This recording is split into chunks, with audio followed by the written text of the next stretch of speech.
guys, what's going on? Nivens here. Time for your weekly rock wind-up. The final installment for the month of September 2014, and hopefully I can limp through this as I'm still battling my head cold. Can you tell?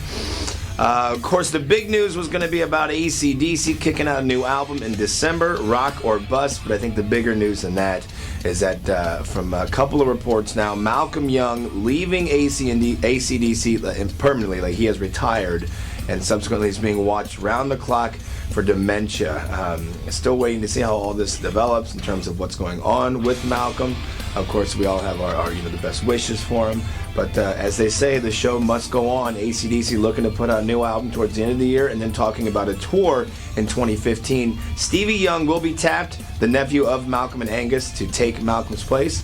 So we'll see what happens when all that unfolds later on next year. Well, it seems former Queens of the Stone Age bassist Nick Oliveri going to be joining Queens of the Stone Age for a 6-song encore set on Halloween. He got the boot by Josh Homme back in 2004, and he's always kind of hovered around the shows. They've kind of mended their ways and always said, hey, if you ever need me to jump up there, I'll be more than happy to play with you. And then Josh reached out to him recently and said, hey, you want to come do this? I guess his band's going to be opening up for Queens for the show. So no word on if this means that they're going to get reunited. According to Oliveri, that's basically up to Homme. That's his decision, and we'll see what happens down the road.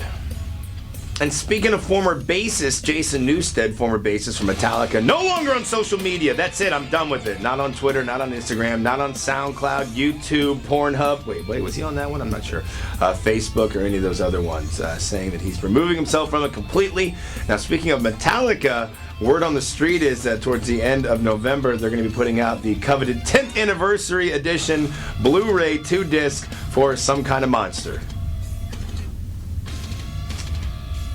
Don't know why. Don't know why we need to relive that, other than possibly the fact that Lulu tanked, and maybe because the Metallica festival didn't do too well, and they spent a lot of money on Through the Never and didn't quite make that back. So I can see why they're doing it.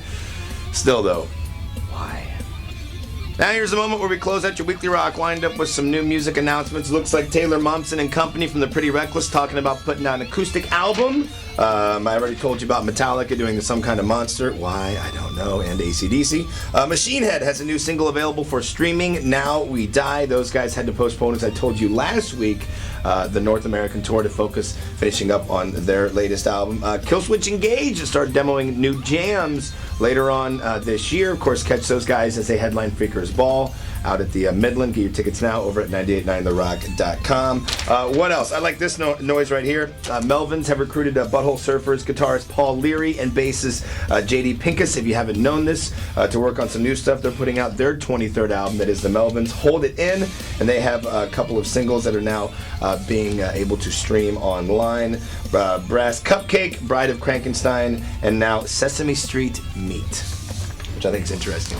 I like that title. And final one, Nickelback bumping their forthcoming album, No Fixed Address, from the 4th of November to the 18th. Still no word on what's up with Chavril. God, I hope not. I hope they can make it through. It's a power couple right there. I'm Nivens. Thank you very much for tuning into your weekly rock wind-up. Have a great weekend.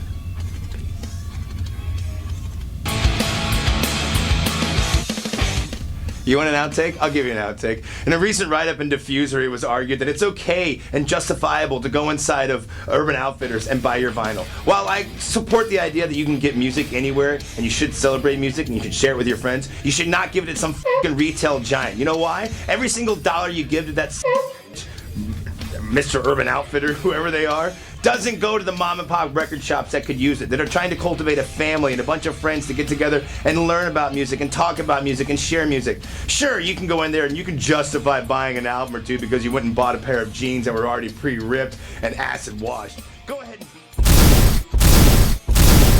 the mom and pop record shop, rescuing and saving them. Because you know what? Without those guys, sure, you can go ahead and get that brand new #1 on the Billboard charts album, but you're not going to find those rarities. You're not going to find those gems that you have nowhere else to find them but the mom and pop record shops. That's it. My piece is said.